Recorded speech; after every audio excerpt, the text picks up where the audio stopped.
All right, welcome to our special Michigan Chronicle primary election night coverage, and it is going to be quite the night. We know that there has been a lot of money and ads that you've been hearing and seeing for quite a few weeks now, and actually after tonight, we'll get a little bit of a break from all of the ads and campaigns we've been seeing over the past few weeks. Thanks so much for watching. I'm digital anchor Andre Ash of the Michigan Chronicle. We're going to have a great conversation tonight with some great guests that we have in our lineup in queue. And joining us this evening, she's an author and radio personality, nationally syndicated radio personality. And she joins us right now, Miss Frankie Darcell in the building. Hi, Andre. Good election evening. It's an exciting time, right? Absolutely, and I think this is going to be an exciting conversation. Also joining us is Republican political strategist Wayne Bradley, talking about the issues tonight. Wayne, thanks for Thank you for joining having, us. thank you for having me on, Andre, and hi, Frankie. How are you doing as well? I'm doing well. How are you, Wayne? Doing good, Let's doing have good. fun. Let's do it. Let's have a little bit of fun tonight. We'll also talk later with my colleague, executive editor of the Atlanta Daily World, our sister outlet in Atlanta.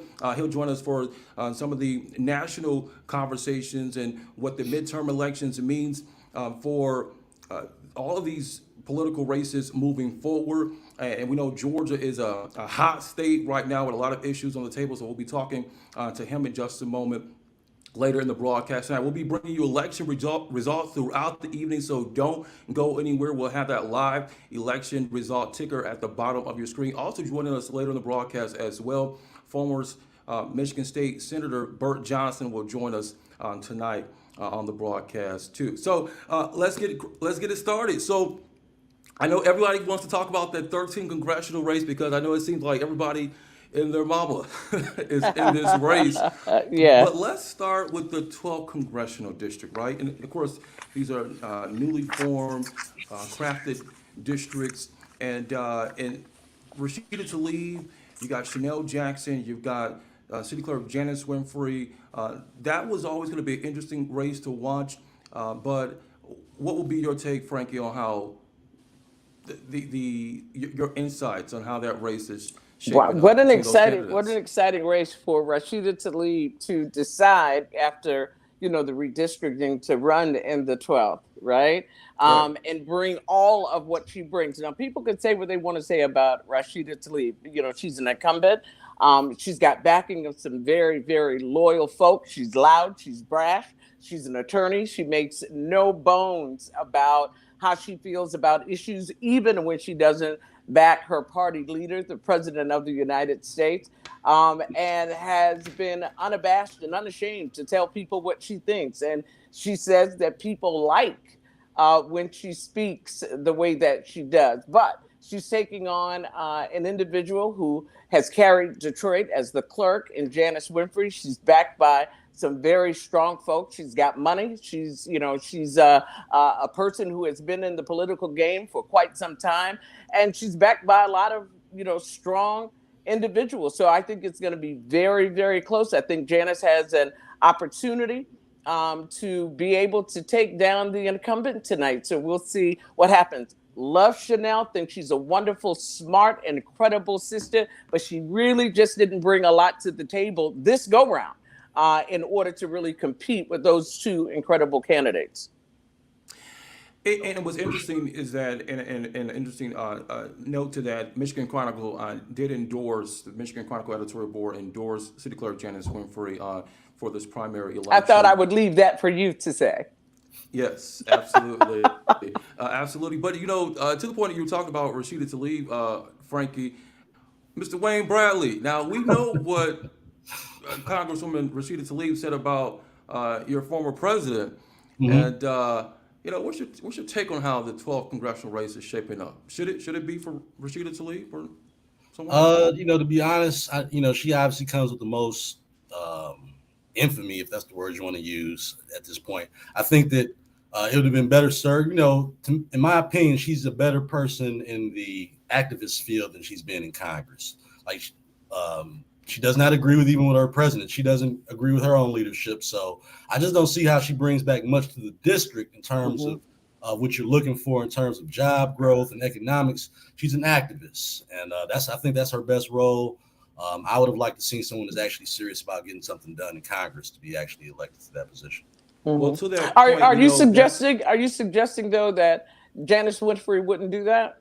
I'm just curious. I'm suggesting that Janice Winfrey or even Chanel Jackson probably would have done a better job of that than Rashida Tlaib is doing for a big portion of that district. Okay. All well, right. we know that's part of the reason why Janice Winfrey said that she jumped into this race because there was too much, and I'm paraphrasing, there was too much loud noise coming from Rashida Tlaib and also going against the leader of your party. That's what she would tell you why she jumped into this race. And just some words from our editorial board.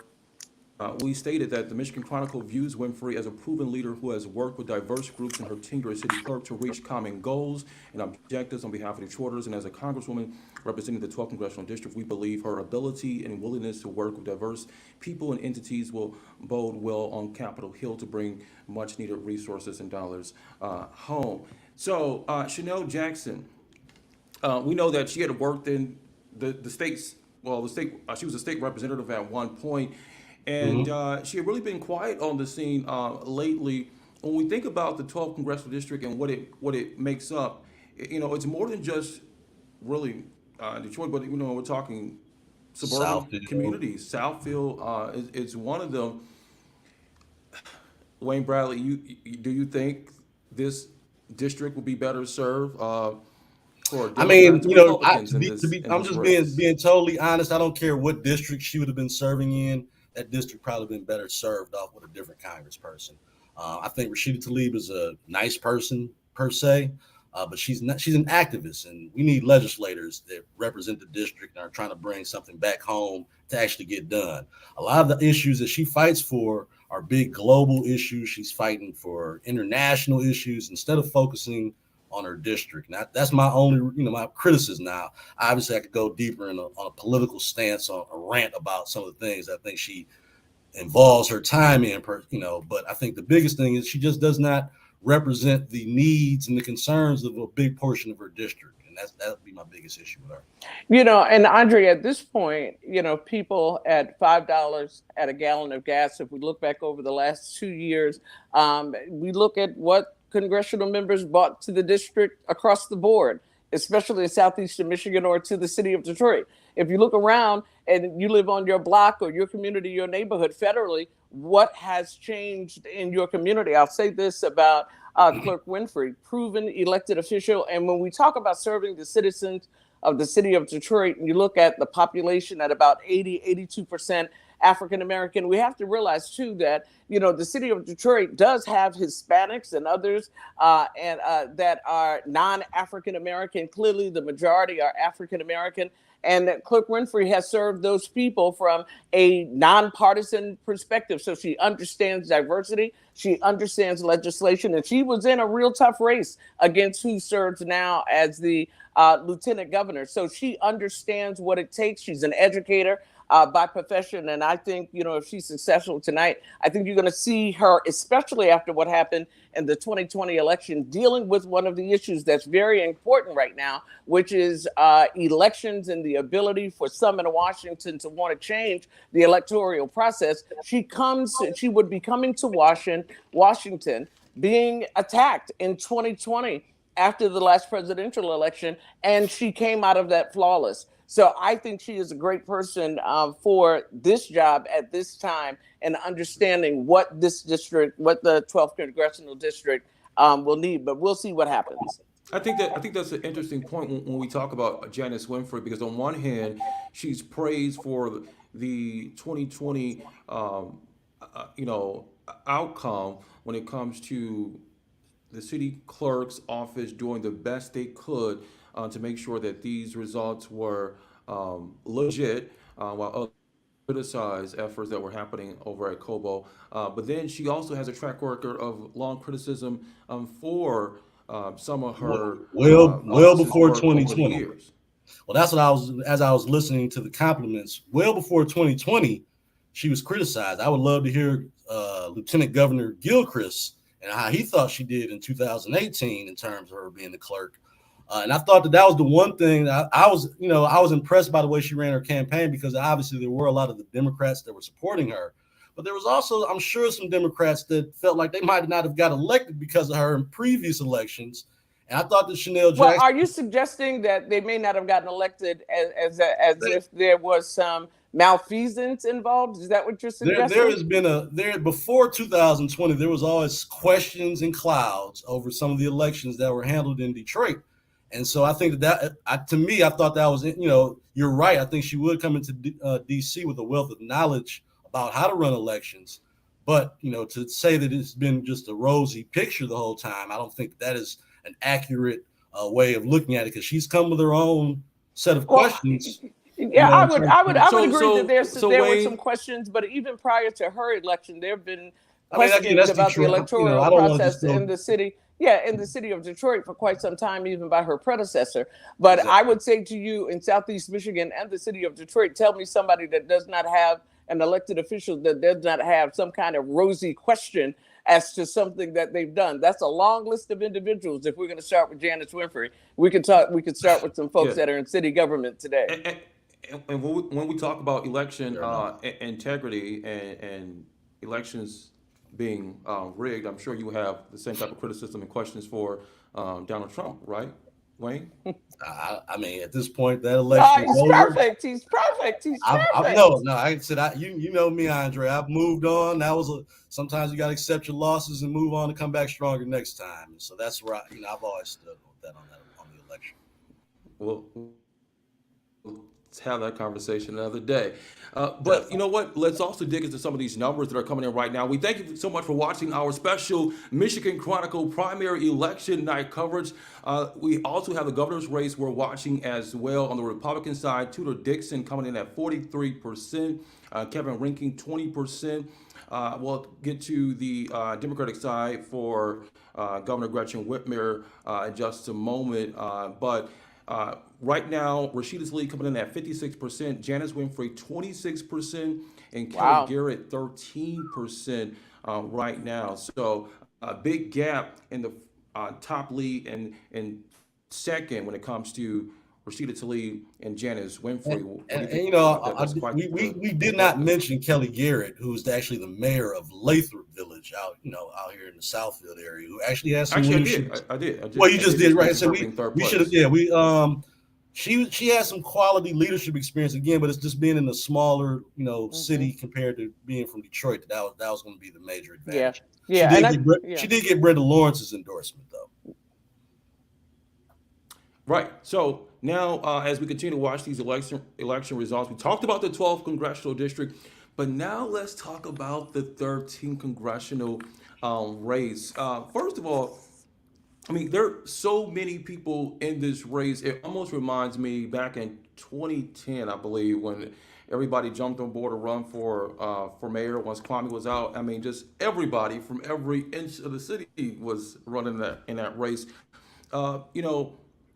It leads me to ask this question: should the 13th congressional district remain a black seat?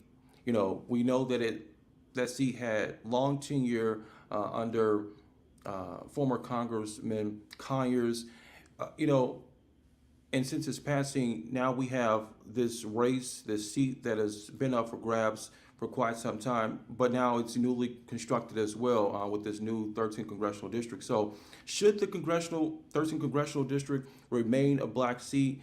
We see Sheree Tanadar with his ads. One poll at one time had him in the lead.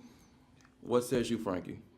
How do you not have an African American representing a city that's 80 to 82% African American? How do you do that? So should that seat remain African American, it should remain reflective of the community that it serves. So how do you not have an African American in the 12th or 13th, for that matter, not representing what the large majority of that population represents? I'd ask that question if we were talking about West Bloomfield, or if we were talking about Dearborn. It just makes sense that, first of all, it should be represented by the best possible candidate. Let's start there. Mm-hmm. But how do you have a seat and 2 seats potentially, the 13th in particular, not be represented by someone who is African American when 82% of your population prior to the 2020 census is African American? Absolutely, it should be. Wayne, this seat is historically a Democrat seat. Right. Does it really change for you on this, whether it's no, I mean, I agree that it should be reflective of the community in terms of who's elected, but I think the bigger challenge is getting the black electorate out to support a candidate, and then when you have 10 to 12 candidates, it really makes it a lot more difficult to get that goal accomplished. From what I saw Sam Riddle and a couple other folks talking about low turnout, and when I was out here out in Southfield, it wasn't extremely high turnout, so. Mm-hmm. I think that a lot of that hurts these black representatives, whether it's been on the statewide level or on Congress. Low turnout in primaries is a bigger problem. Yeah, and Andre, that's one of the reasons why it's important too. When you think of the big picture, I think it's great when people want to participate in the process. And you have some situations like this one, and you mentioned the mayor's race where there's an opportunity that we can't talk about on one side, getting people engaged in the electoral process and getting out and vote, and not wanting to participate in actually changing that by running for elected offices. I think that makes a lot of sense. But what we need to start talking about, and as voters, as we educate voters, one, assuring them that, who is it that's running, and, what is their legislative experience? What have they done, within the community, and that's who you vote for. It'd be nice to have people get at the table and say, do we really want X, Y, or Z person to be in this particular seat? Because how do you talk to the next guy and say, well, we think you shouldn't run because we want X person? That's where, strategy, Wayne, you're a political strategist, smart people like you are at the table talking about how you navigate those waters. But I say the more the merrier, because the more people that participate in the process. But I'll say this as well. This is a off presidential election. There was not another major issue on the ballot to drive people to voting today. Right. Normally you got, I think it is Kansas, where they actually put on the ballot whether or not Kansas, with all those states around them, have on the ballot today whether or not they should make abortion illegal. That is driving their congressional races and some other races in that city and in that state, I should say, because they have another ballot initiative that's exciting people to run. I don't know what the ballot initiative could have been, but just voting for people in Congress and governor was just not enough to get people out. And that's in addition to some of the apathy. One of the reasons that people are not running to the polls to vote. It's initiatives on the ballot that also pushes forward turnout. And that didn't happen in this election. Should it always be issues that drive people to the polls? Shouldn't it also be the candidates themselves, or maybe that tells you something about the candidates that they lack the. No, I guarantee you, if you had on the ballot, should the city repay people those tax dollars that were taken from them and they didn't get back? Guarantee you, if that was a ballot initiative on the ballot, whether the city should repay those people, who were overtaxed. Guarantee you that would have run people to the ballot. There are more than enough initiatives that could have been on the ballot. And that speaks to the people who are running, and some of them who are currently elected that are not in the election right now. But I'm just saying, as a result of the low turnout, it's an off-presidential election. And the low turnout speaks as well to the fact that it is an election for Congress, governor, it's a primary. And there is not a major initiative on the ballot that excited people about going to the polls. I just wanted to make that point. And it was go hard. We got some more election results coming in. I'll let you take this one in just a moment, but I'll counter that point. I get what you're saying, Frankie, but I counter this point. There are a whole lot of issues. High gas prices, inflation, a woman's right to choose when it comes to their bodies, guns, violent crime, there's a whole lot of issues out there that should these elected officials be reelected or these new candidates be elected, they will have important seats at the table when it comes to governing and legislating, and so that in itself, along with candidates inspiring people to come out and vote, whether the issue is on the ballot or not, you can argue that point as well. Well, those are all federal issues that you talked about. They're all important issues that you talk about. I think yourself, myself, Wayne, a number of people that are watching right now, we are stewards of politics and the like. So that's what we do. That's what we live. But for the mother and the father, the sister or brother that are doing the best they can with what they're working with, that are catching the bus to work, that are making minimum wage, and it takes 3 hours to work a minimum wage job just to pay for 2 gallons of gas, they're not paying as close attention to some of the issues that are on a federal level that you just mentioned, unlike those individuals that are thinking about all politics being local, which is what's happening right here in my community, in my neighborhood, and on my block. Yeah, Wayne? I would agree with that assessment. Historically in Michigan, our turnout is a lot lower during off presidential cycles. And between the fact of that and, like you said, there's just so many other things going on right now. Like I said, I was somewhat surprised at the low turnout that that I saw in Southfield, at least, and to hear some other people reporting low turnout. But I don't think we would have had too many issues on a primary ballot as much as we would have them in the November ballot anyway. So it is some of this is in particular the 13th district, because there's so many candidates. There's so many personal relationships and people that know each other. Even on the donor side, people are hesitant to donate to one and not donate to another. And so you just had, I think that if there was a way, and like you said, you can't tell people not to run, but there needs to be, a discussion of who is really the best candidate, Democrats in their own caucuses or however they do this, because I think having 10 or 11 candidates and then having one guy who's potentially not, really a representative of the community, but has the most money, gets an opportunity to slide right in. It just opens up the door for that. And I don't have anything personal. I don't have anything personal. Are you talking about Cherie Tadadar? Yeah, I don't have anything against Cherie. I think he's a nice guy. I've met him multiple times. He's a nice guy. But I have a hard time believing that he understands his constituents the way some of these other candidates probably would. But it's he has the money to bankroll his campaign, and that's a big difference, especially in a federal race. Well, let me tell you, he understands them this way, because from some people that I've talked to in the community when it comes to this 13th congressional district race, they hear his ads and the jingle on the radio, and the song that's looping. He pays some very good people to make those commercials. I mean, the ad and jingle is hashtag keyword. Yeah, he hires some folks that understand that. And I'm not knocking that at all. Yeah, I just feel like there's other candidates probably in that race that will understand. Well, and part of that is voter education, voter apathy, right? When you get to the point where the nation ends up with a candidate where people allowed, and depending on who you want to speak with, candidates to win elections that they woke up the next day and say, really? They won? Yeah. And then we look at the 2020 election, and it was one of the largest turnouts in the nation's history.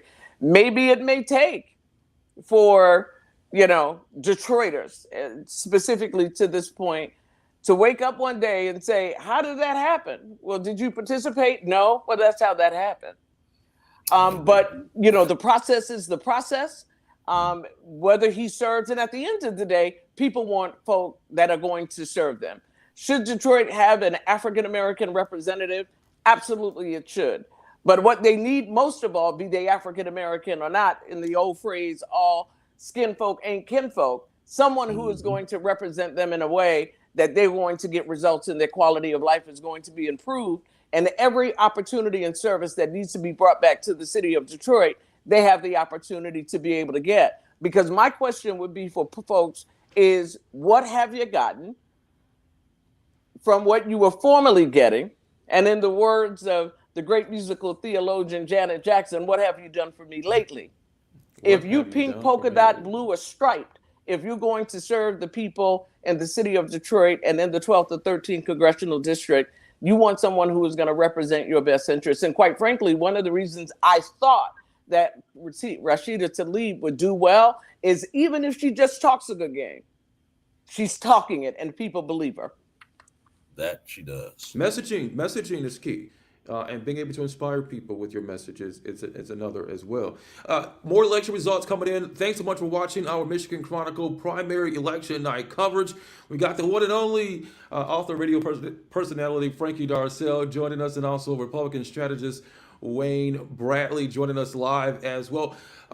Send us your comments on the air. We'll take some of your comments and questions. We'd love to talk to you. For those who are watching and joining us right now, that race in the 12th Congressional District, Rashida with the commanding lead right now. Rashida Tlaib at 57%, coming in with about really nearly 7,000 votes. And Winfrey, Clerk Winfrey at 25%, coming in with about 3,146 votes right now. And at a distant fourth place is Chanel Jackson coming in with 16, or actually coming in with about 6% of the vote right now in the 12th Congressional District race. Yeah, and you know what, Andre, to that 56 and 26%, one thing I can say about Rashida Tlaib and just following her as much as I've followed the congressional, what's happening in Congress, watching over the last couple of years through COVID and the like, she never wavered. And you can say what you want to say about Rashida Tlaib, but she never wavered. Even when they were picketing outside of Kobo and the like, she was right there in the rain during the last election. In the rain, you saw her, and she made it her point to be seen in an election. And you could speak to this maybe even more because you've been in the war rooms, Wayne.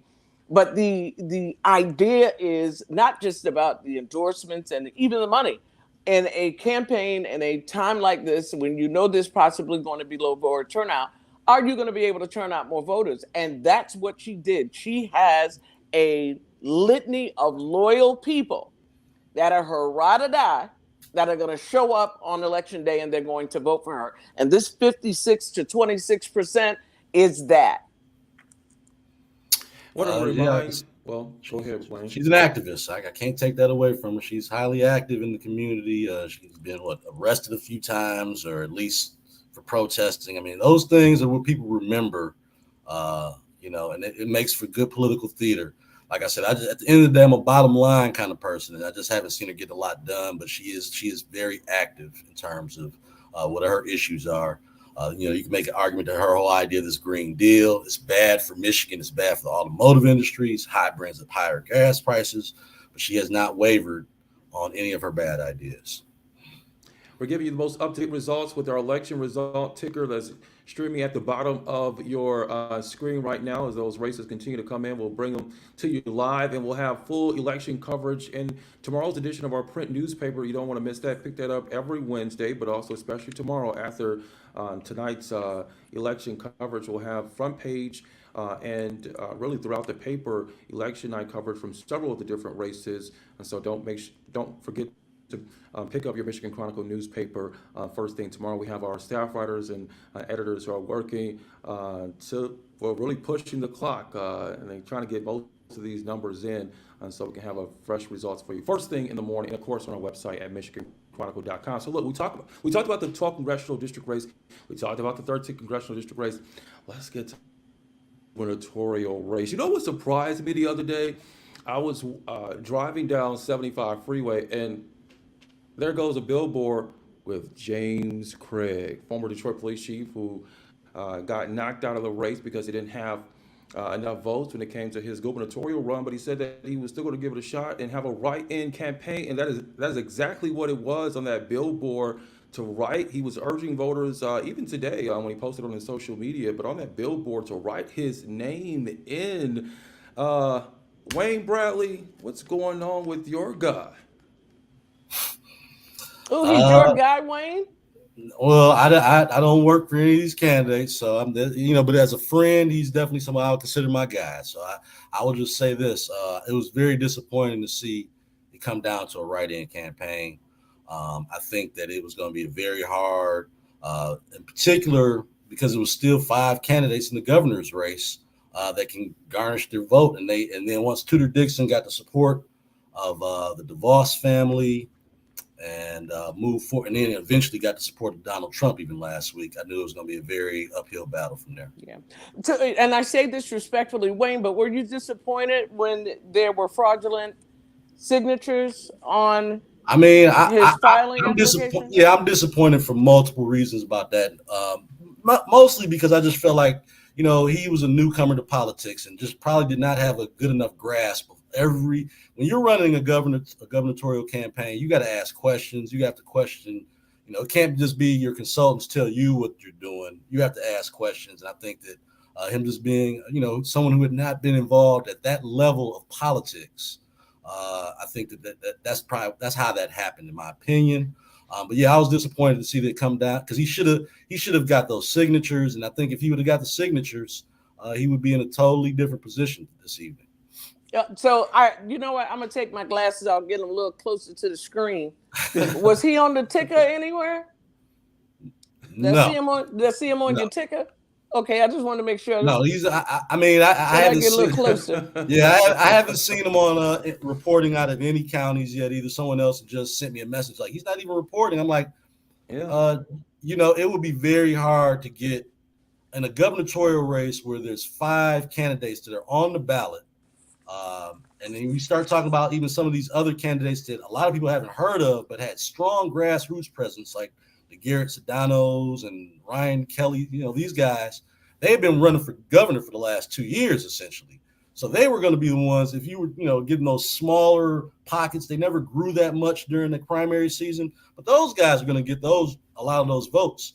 And I think it was going to be a very tough lift for Chief Craig to go into places where they were already maybe giving him an opportunity to prove himself, to not be on the ballot and then still turn around and expect for them to write him in. I think that was going to be very tough. But to this point about Chief Craig, I mean, this was definitely, if we thought it was a short-lived political campaign before, if he does not break out to become the Republican nominee for governor, I mean, this would really have been would this be a political downfall for him and his future?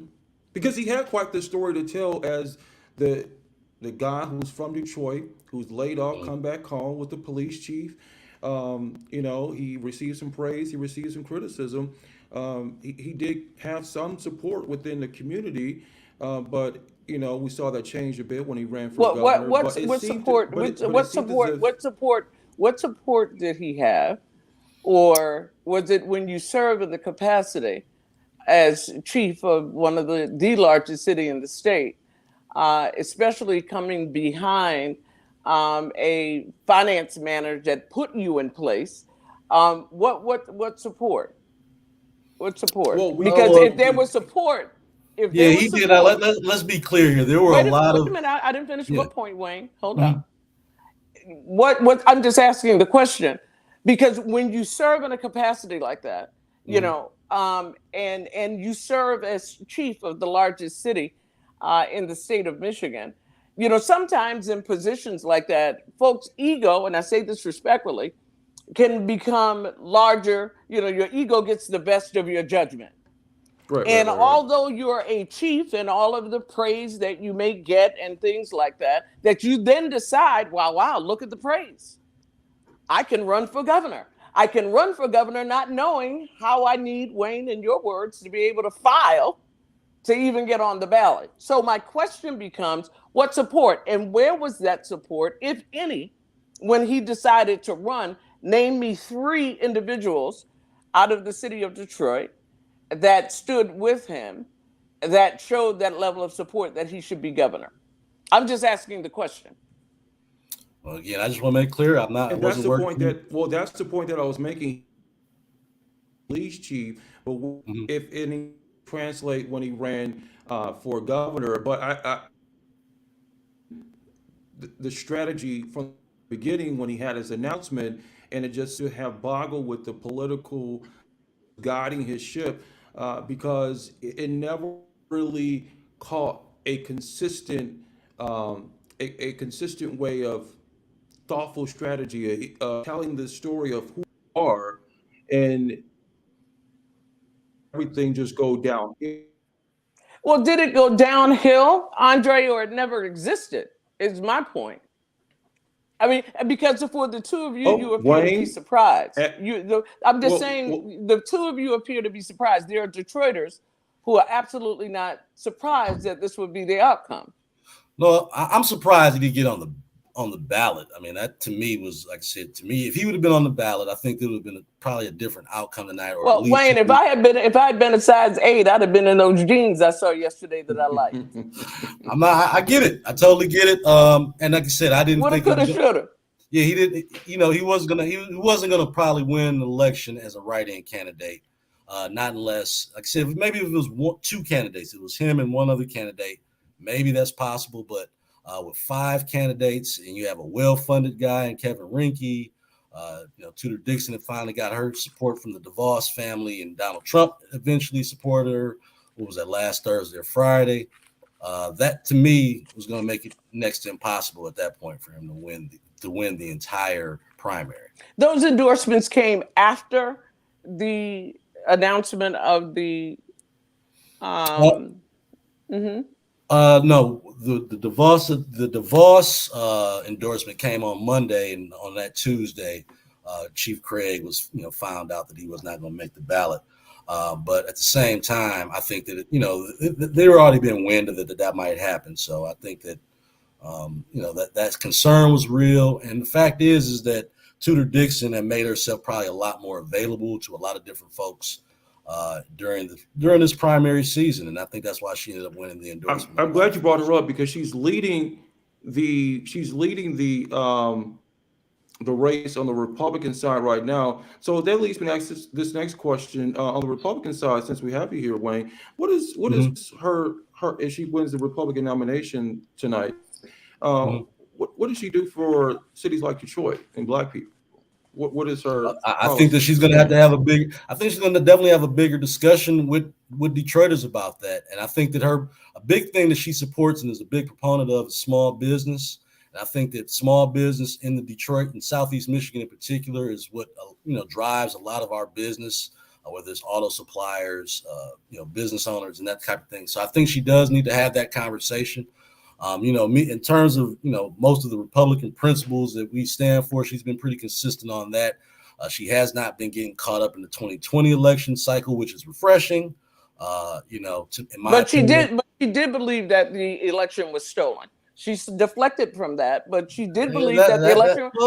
To me, that sounds like she's someone that's trying to win the votes of not just some Republican voters, but independent voters and people that are dissatisfied. So she's had a change of heart. And my second question for you as a Republican strategist, and you said she's going to have to come to Detroit and have a conversation. Has she ever come to Detroit and had a conversation before this election?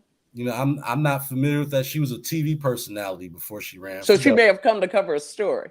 She may have been here for all kind of events, but I'm not sure she's had many conversations with Detroiters yet in terms of what she can do. Because again, this is primary season.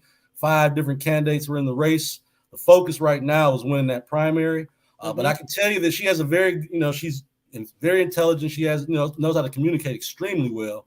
She knows how to listen too, which I noticed at, a couple of events that I did attend.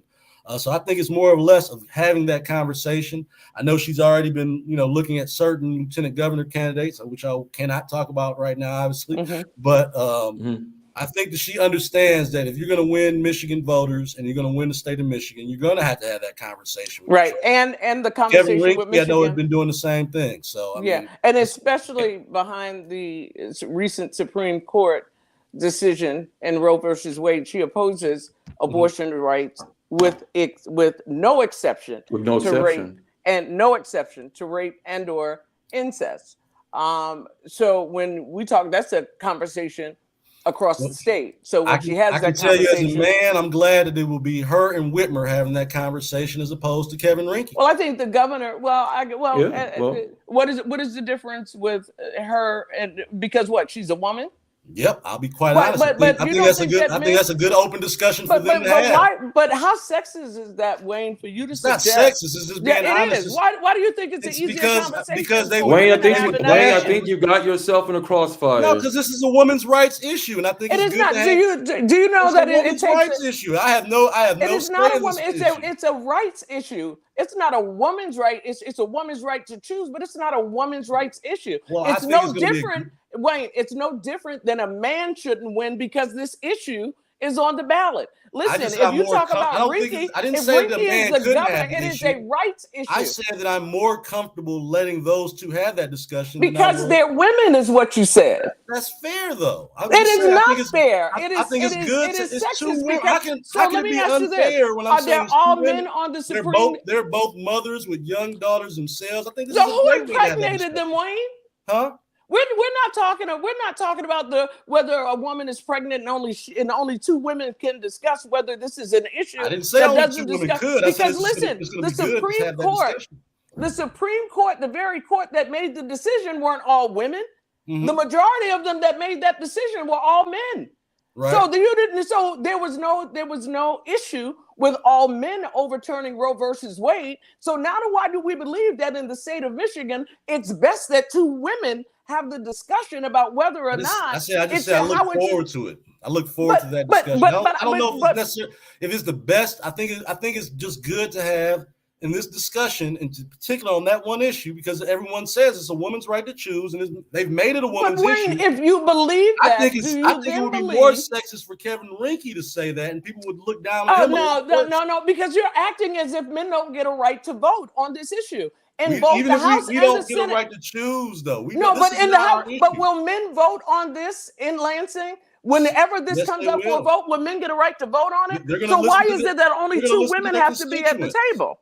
I just think they're going to listen to their constituents on that issue. So men who are elected in the state of Michigan are not going to listen to their constituents? That's what I just said. They are going to listen to their constituents. So why is it that you believe that only two women should be at the table? I never said only two women. I never said only two women. You said it's better that those two. I said this is going to be a better issue to debate upon with those two because they're women and they're mothers. I think that's fair is fair. Okay. For those who are watching, all right. I'm just saying to you, I just need to wrap this up though, Andre. And I respect your position, but I think the issue, because that is why we are in the quagmire in this nation where we are on this issue of Roe versus Wade. The majority of the court are men. The majority of the court that overturned Roe versus Wade were men. And to think that strategists, respectfully, Wayne, and to think that Republican strategists at the table in the room believe that two women should be having this conversation is better suited than a man or a woman. I don't believe that it should be either or. I believe that both men and women should be engaged in this, because when it comes down to a vote, it will be both men and women that will make the decision. That's what I wanted to just leave that with.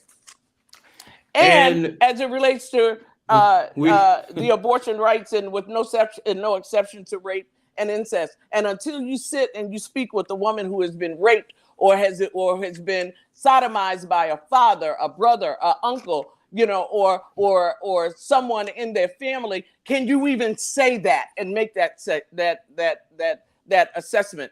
Until you've sat with those women, and I've worked with the YWCA interim house for a number of years and assisted them and heard the stories of women, young girls, who were raped by their uncles and brothers and dads, and some ended up pregnant. And to say there's no exception to that, and that should be the woman. Listen, I would rather have a man sit at the table who's open-minded about that issue than a woman at the table who's going to say, even when it's no exception for rape and incest. Okay, I'm done.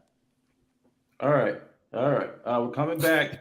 As a matter of fact, I would rather have a Stevie Wonder, a blind man that never read the legislation, sit there and have that discussion than a woman who says even when it involves rape and incest. I think that's going to be a very tough issue to sell. So you're right about that. I will enjoy the debate.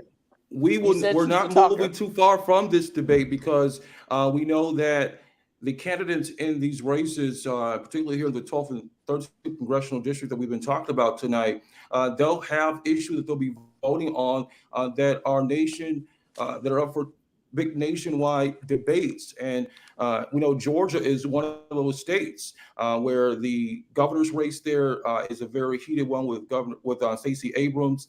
And we also have the congressional race that's taking place there with Senator Raphael Warnock and Herschel Walker. So Are you consulting them too, Wayne? And joining us to have more of this conversation, to talk about some of the national issues at play and how Georgia really where it stands in this midterm election cycle is my colleague, A.R. Shaw. He is the executive editor for our sister outlet, Atlanta Daily World. Thanks so much for joining us, A.R. Definitely. It's getting heated, but I mean, the same discussions that you all have now is what's happening in Georgia right now in terms of gun laws and abortion. Well, to that point, AR, I know that Stacey Abrams, who's in the race for governor against Brian Kemp, Stacey Abrams blasted Governor Kemp after outlawing abortion in the state of Georgia. So where's those conversations there? Yeah, definitely. So Georgia in 2019 passed a heartbeat bill, which basically said after 6 weeks, a woman was basically a heartbeat bill said after 6 weeks, a woman can't have an abortion. So it was held up by a federal judge until the Supreme Court recent ruling in Roe versus Wade. And following that ruling, the 2019 heartbeat bill was recently passed. And basically, abortion makes abortion illegal in the state of Georgia. Stacey Abrams blasted Governor Brian Kemp because the thing is that when it comes to Georgia, people are always thinking about Atlanta, think about the big city. Mm-hmm. But in rural areas in Georgia, there's a lot of people who don't have access to Medicaid, don't have access to proper hospitals and clinics. So there's a lot of places in the state of Georgia where women won't be able to get treated, whether it comes to having a pregnancy or not. So I think it was a very myopic choice by the governor and Republicans in the state of Georgia to pass this bill. And it's something that could actually sway the election. I think if we see it's going to be a major topic, and we're going to see if women actually come out in forces, not just women, but people come out in forces when it comes to this human rights issue, when it comes to election in November.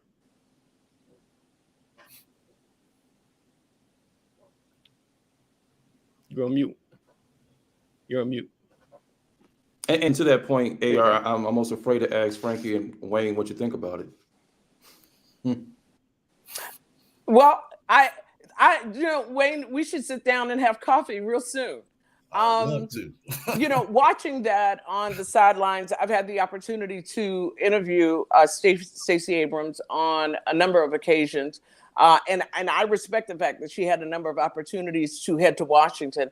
I respect the fact that she said, no, I want to be governor of the state of Georgia. She never wavered from that. She could have had an incredible position in this administration, and she looked out for what she believed to be what is in the best interest of Georgians. She and others really changed the landscape in Georgia, of all places, in terms of voters' rights and opportunities. And AR talked about, people think about Atlanta or Augusta or Savannah, the real sexy cities.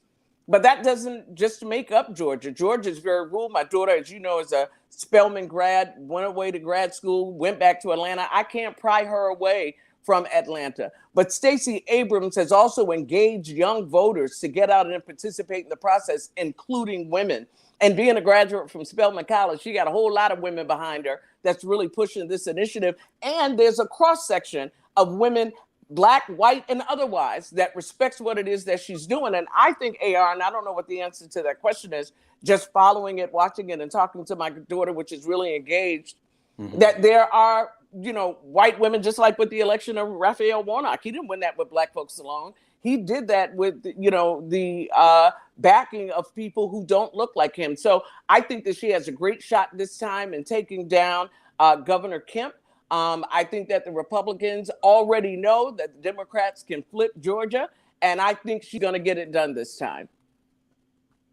Yeah, and speaking of, well, Wayne, let me get your take on it, really quick.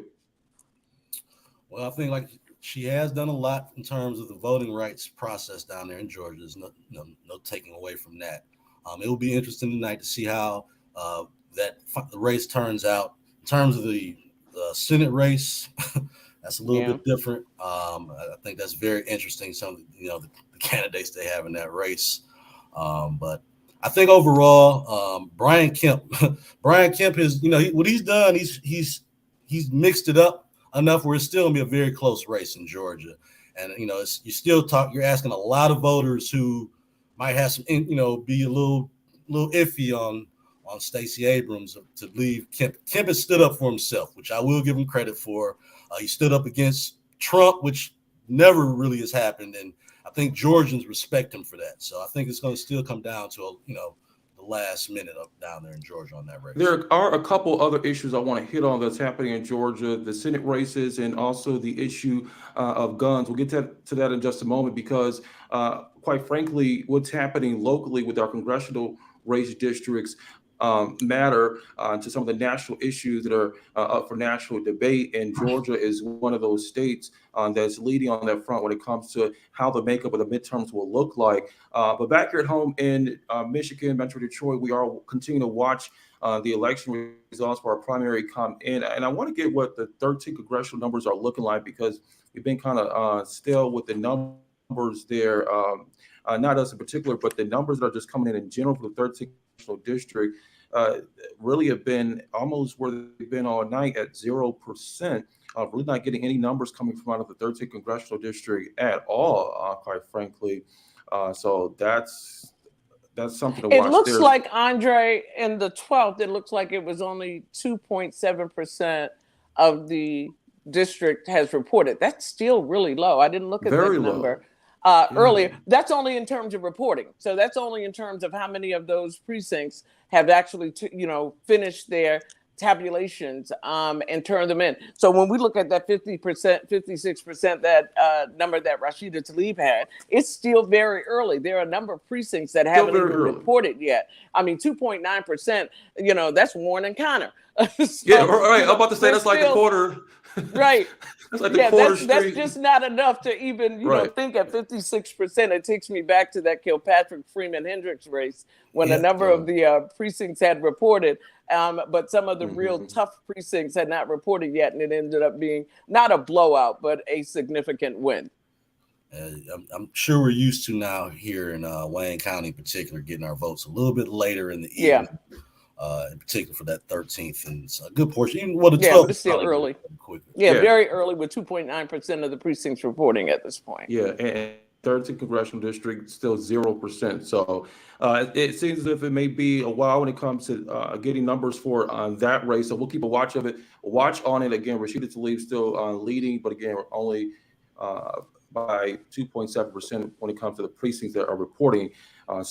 So commanding lead, but still not that many votes in being reported as of yet. So we'll continue to watch on those races, particularly, and also the governor's race for both the Republican and the Democrat side.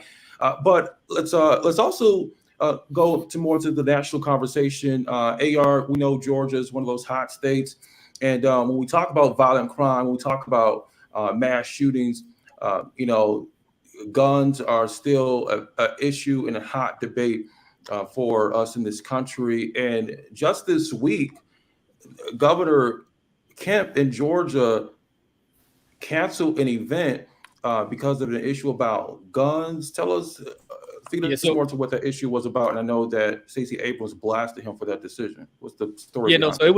It wasn't Governor Kemp's decision. It was one of his laws that actually impacted that decision. So Georgia has very lax gun laws.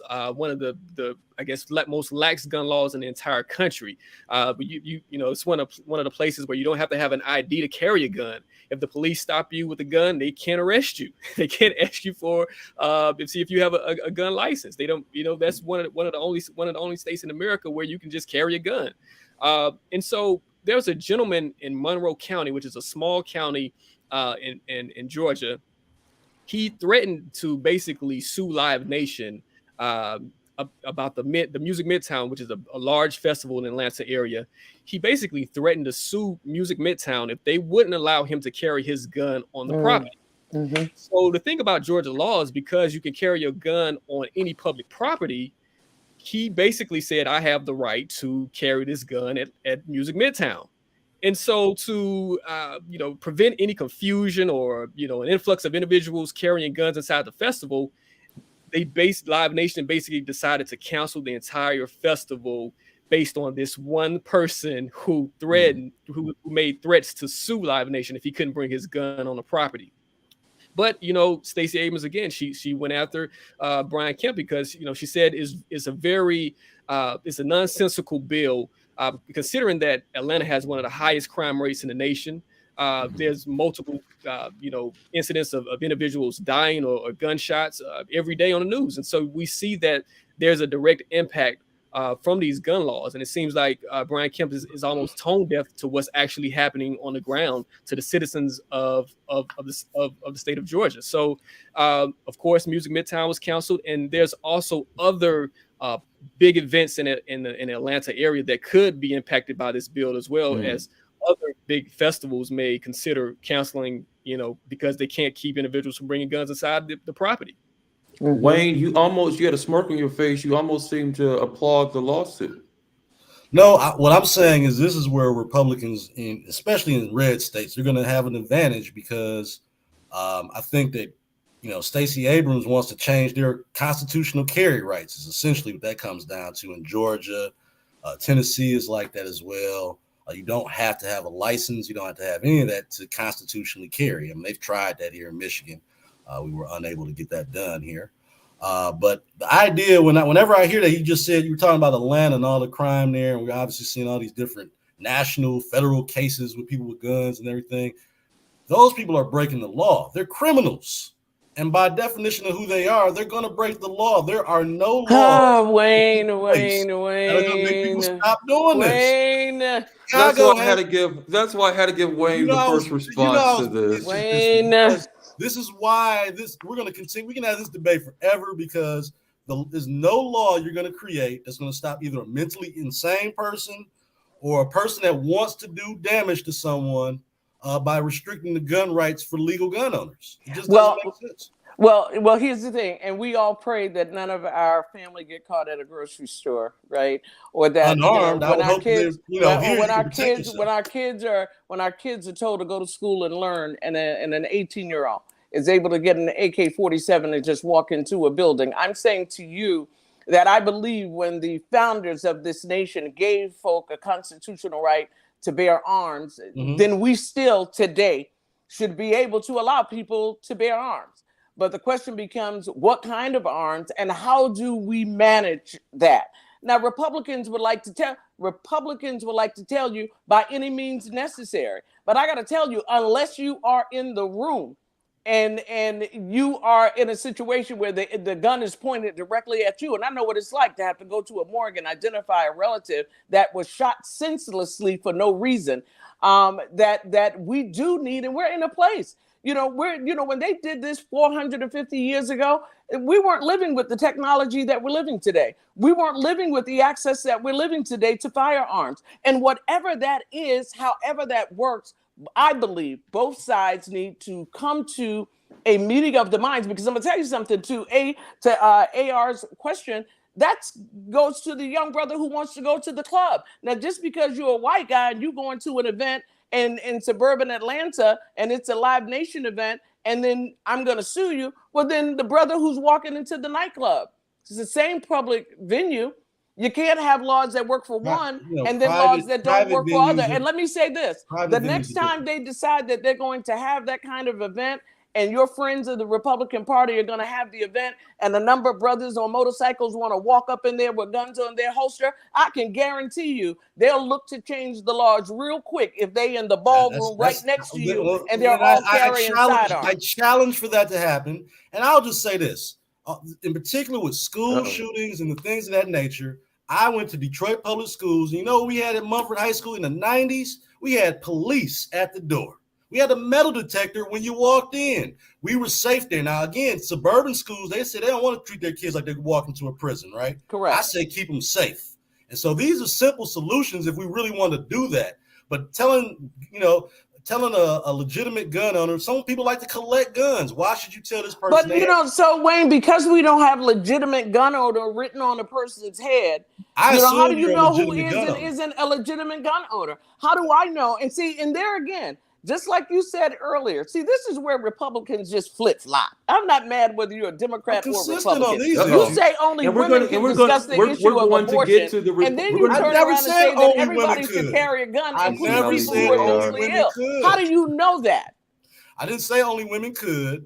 Yes, you did. You said that those two women should be the ones that can have a better comment. Wayne, I will debate you on what you said to the cows come home. We couldn't have better guests. Women candidates, because I think Tudor's already been declared the victor. I think it's going to be a great debate. Well, they said it's only 18%. Only 18% of the precincts across the state have reported. The New York Times has already reported that she's won for in terms of the Michigan gubernatorial race. Well, okay, I'm only looking at the ticker that we have here with the Michigan Chronicle. Yeah, she's already. I don't know what access the New York Times has. We're updating our ticker right now with those election results. But I'd buy the Chronicle before I'd buy the New York Times. No doubt about it. No question about it. Appreciate that. Keeping us paid. We're going to continue to go through those election results. We got a little bit more time on the broadcast, and then we'll wrap up in just a moment. But we talk about the issues, and I think, again, we have Rashida Tlaib leading 56%, Janice Winfrey 26%. I want to also see that gubernatorial race, and that 13th Congressional District is very slow right now. But again, we'll continue to put these results up on our screen. These are numbers that are coming in right now. Shout out to Alan, our producer, who's getting those numbers for us throughout the night. But when we talk about the Republicans and the Democrat issues, candidates are elected or reelected into office, and the issues they'll be voting on. People want to talk about, well, Biden is not getting a lot done, especially when it came to Build Back or some of the other domestic policy agendas. Well, that's because leaned in one particular way and how voters, quite frankly, voted in 2020. We had a 50-50 Senate and the Vice President, Harris, who was the tie-breaking vote. So when we talk about how the Senate looks right now and who we're sending to Congress, Georgia is one of those key states. And what gets passed and what doesn't get passed. We see from 2020 how Georgia can go from a red Republican state to when we talk about Congress, to a blue state. And so right now we're watching a fierce competition break out between the Democrat congressman right now, Senator Raphael Warnock, and also Herschel Walker. And we know that race has been quite interesting. AR, you've been following it down there in Georgia. Yeah, I think the issue is that Herschel Walker has made it a spectacle. I think because he's made it a spectacle, people are actually forgetting about the points. They're actually not concerned about the actual issues at hand, because Herschel Walker has said so many nonsensical things that people aren't even concerned about what's actually happening as far as the issues. And so I think what Raphael Warnock he's doing a good job of staying on point. Just thinking about his record, what he's done in the Senate, passing the American Rescue Plan, the coronavirus relief plan, and some of the things that he's done with the economy. He's remained focused on the issues and some of the things that he's done, and also his bipartisanship record as well. And he's went across the aisle. He's worked with Ted Cruz. He's worked with a number of Republicans to get things passed. So I think Warnock has actually done a great job, considering that Herschel has sucked the air out of the room. Herschel Walker has made this thing something that's he's made it a clown show. His words on science, and it's just every week Herschel Walker is saying something that's crazy, and it's taking away from the actual issues at hand and what people care about, because people are concerned about what Herschel is going to say next.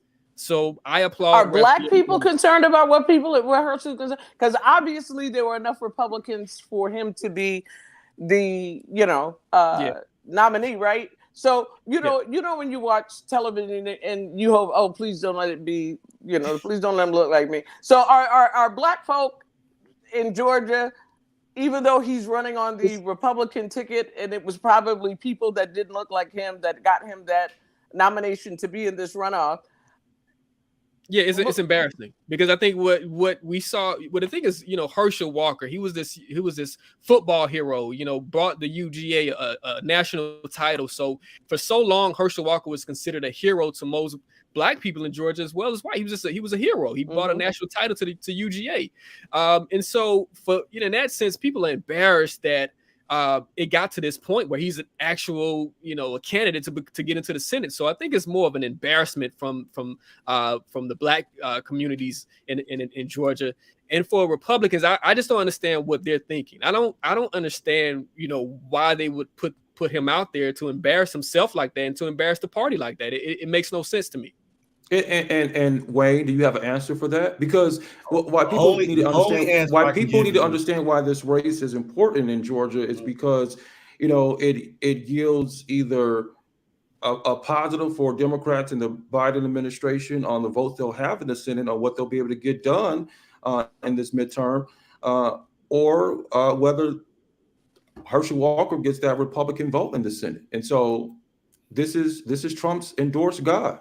Walker. I was about to say, you asked me why did he get in this race? He was personally recruited by former president of the United States, who was his longtime friend, goes all the way back to his USL failed days.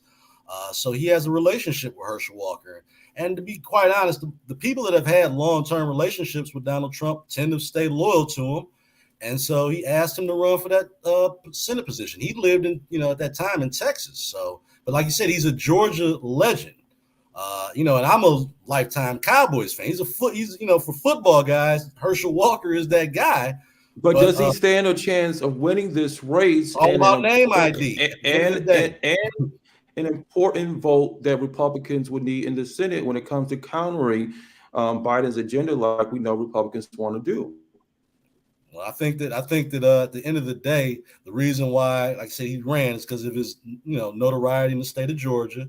And I do think that you'll have some loyal, might not be a very large percentage, but you will have some black people that will support Herschel Walker, one, for his standing with Christianity and faith. There's some old school black pastors that like how he talks about abortion and these kind of issues. They also believe in, being pro-life. So, I mean, these are the kind of things that it could nick enough just where he could win. I don't want to make that prediction, but it would, again, that would be a close race because Georgia is typically still a red state. I know things that happened in 2020, but that was an exceptional amount of voters and people participating. I don't know if that's going to add up again in 2022. We'll update our election results in just a moment. But Frankie, to that point, I mean, Herschel Walker, is he the person to bring it home when it comes to representing black people in the national I think stage? Pastor Warnock, after all this is over, should bring him to his church and pray with him. That's one of the things I think he should do.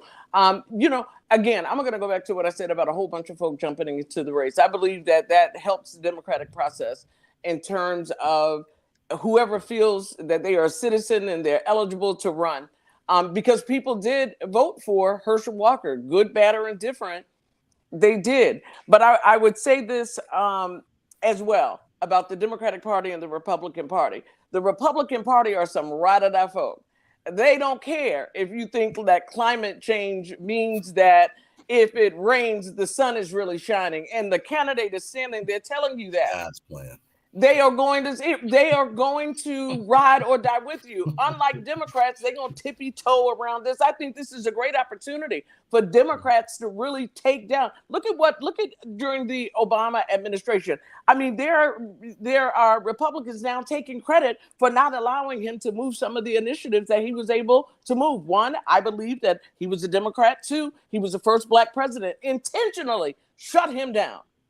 Now you have this balance of power in the House and the Senate in Washington. You have a president who is a Democrat and the first vice president who's an African-American woman, and they tippy-toe around issues. The Republicans are dogged. As long as you're a Republican, they'll deal with how you vote later. We just need the numbers. And the Republicans are ride or die. Let me just say, they don't care whether you believe in incest or if it's two women at the table. They don't care as long as you're in the room. No, Democrats are just not that aggressive. The thing is, Republicans have been laser focused. We have a very core laser issues. Focused on what, Wayne? You can take it back all the way to being obstructionist, all the way to the Supreme Court decision that's been made. Right, exactly. The overturning of Roe versus Wade, all the way to the Supreme Court. You're exactly right on that. I just turned 46. You gotta love it when you have great. You gotta love it when you have guests who bring great commentary, like crossfire conversation. Absolutely. Like I said, we're focused on a certain set of issues, and like when you start talking about gun rights issues, I am immensely passionate and also confident that more Americans feel how I feel about gun rights than what a lot of Democrats do. And again, Democrats are all over the place about what's important to them at a certain time of election season compared to the Republicans do the same thing. Hmm? I mean, everybody looks out for the best interests of their party, be you Democrat, Republican, or independent. I mean, that is just what most people believe to be standard. Levels that Democrats reach are more fiscal elites on either both coasts.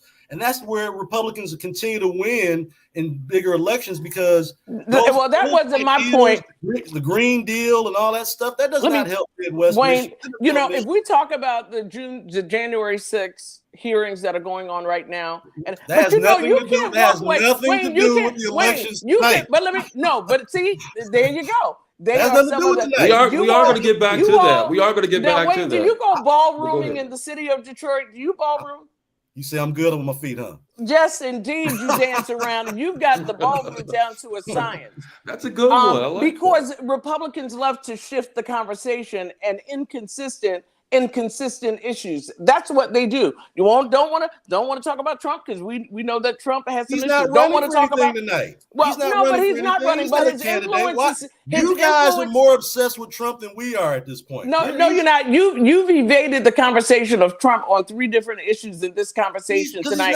And when it's something you all don't want to talk about, you all want to change the subject and side track, the conversation. We talked about Chief Craig earlier and not being able to get enough and not be able to get enough, but to be able to have fraudulent signatures on the ballot. It's because this was his first run. You have excuses for that. You have to be consistent. Both of the candidates that got kicked off were both first-time candists that never been involved in Doesn't matter. When you think that you have the capacity to run, people. When you think that you have the capacity, last response, Andre, when you believe that you have the capacity to run a state like the great state of Michigan and you can't get your signatures right to even get on the ballot, that's problematic. And not to acknowledge that it's problematic should stop, and the conversation should stop there. Go on with your show, Andre. I love the great commentary that you both Tudor bring. Dixon did win tonight too. Well, don't steal my thunder, because that is what is working right now. And Tudor Dixon winning the Republican nomination tonight in the primary race. And so, speaking of Chief Craig, short-lived political career tonight, right? You mean tonight? It didn't die before tonight? Is that what you're suggesting? Well, his billboards were out saying that he was still living, Wayne. Well, the Uniroyal tire is still off of 94. Those billboards, all I can say, somebody was paying for them, Somebody Go ahead, Wayne. I think it will be interesting to see if he decides to get engaged in any other local politics. I think he'll still be highly. He's gonna run for city council, Wayne. I would predict that he's still going to be highly recruited to be a police chief anywhere across this country. So he could. You don't have to be elected to be a police chief. You said that you believe that he could be an elected official. I'm asking you, what elected position? I think if he had ran for city council, I think he could win a city council. Well, he could have just walked down the hall and took that over. Yeah, I mean, I don't know. Clearly, his leadership vision is bigger than just being on city council if he ran for governor. But I can see, I had discussions with him before about congressional races and all. So I could definitely see him still trying to be involved in politics if that's something he decides he wants. Final issue. Are you going to run his campaign, though? Are you going to sit and strategize with your friend? He'll have to that's the idea of having good friends. See, I have good Well, friends like Andre. Before I do anything, sometimes I you got check with good my friends. Sometimes you got Well, good friends. They don't always listen to you. So Oh. that's how that rolls. All right, touche, touche. What are you saying, Wayne? What are you really saying? Right. Another issue, one last issue locally, and then we'll get final thoughts and wrap up here tonight with some more election results. But there was another issue on the ballot, particularly here in Wayne County. That was the issue of the jails, and those numbers are still coming in very low right now. So we can get a ticker if we have any latest numbers on that. But the jail issue, we know that voters of Wayne County were asked on this question tonight to renew the millage that would generate about $45 million for jail operations, with about a 0.1 mil, and that money will be set aside for a new juvenile offender work and training facility. So that question was put on the ballot tonight. We're still working to get those numbers in as well if you live in Wayne County. But again, breaking on the Republican side, Tudor Dixon wins the Republican nomination for governor.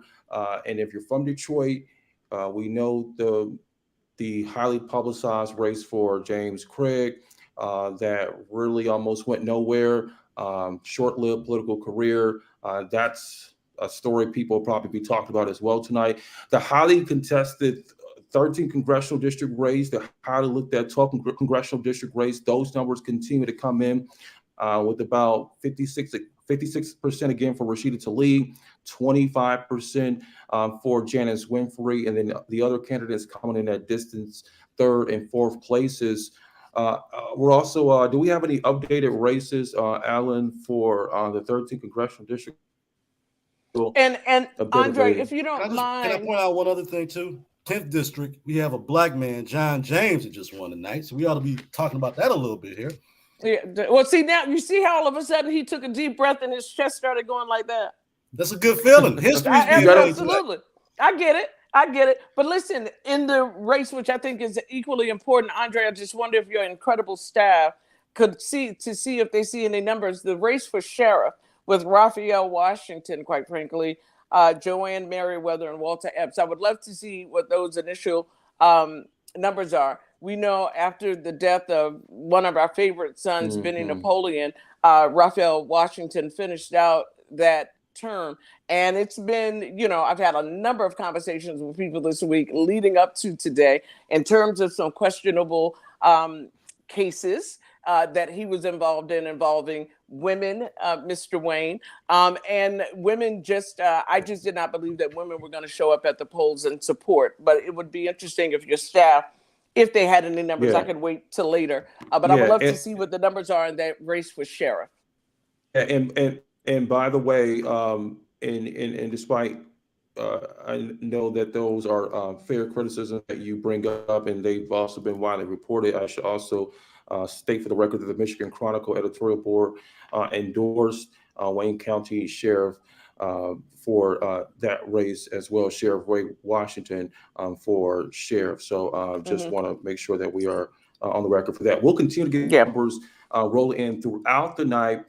You can follow us on our website at michiganchronicle.com for continuing coverage, and also make sure that you pick up our Wednesday edition, print edition of the Michigan Chronicle. It's out first thing in the morning. So I feel like it's going to be a late night for us. Our editor and staff writing team and editorial team, they're back in the office right now, continue to work these numbers. They have a fresh, latest coverage for you first thing in the morning, both online and also in print at michiganchronicle.com, and also at participating stores across Metro Detroit. Make sure you pick up the Michigan Chronicle.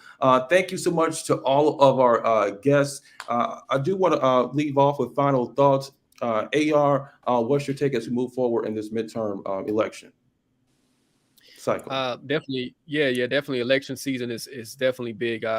All eyes will be on the state of Georgia come November. Stacey Abrams can make history becoming the first Black female governor in America. So we want to pull for her nationally as well as on the ground in Georgia. And also we want to pull for Raphael Warnock as well, because we want to make sure that that Herschel Walker doesn't step foot inside the Senate because it'll be a disaster. We want to make sure that we get behind Warnock as well.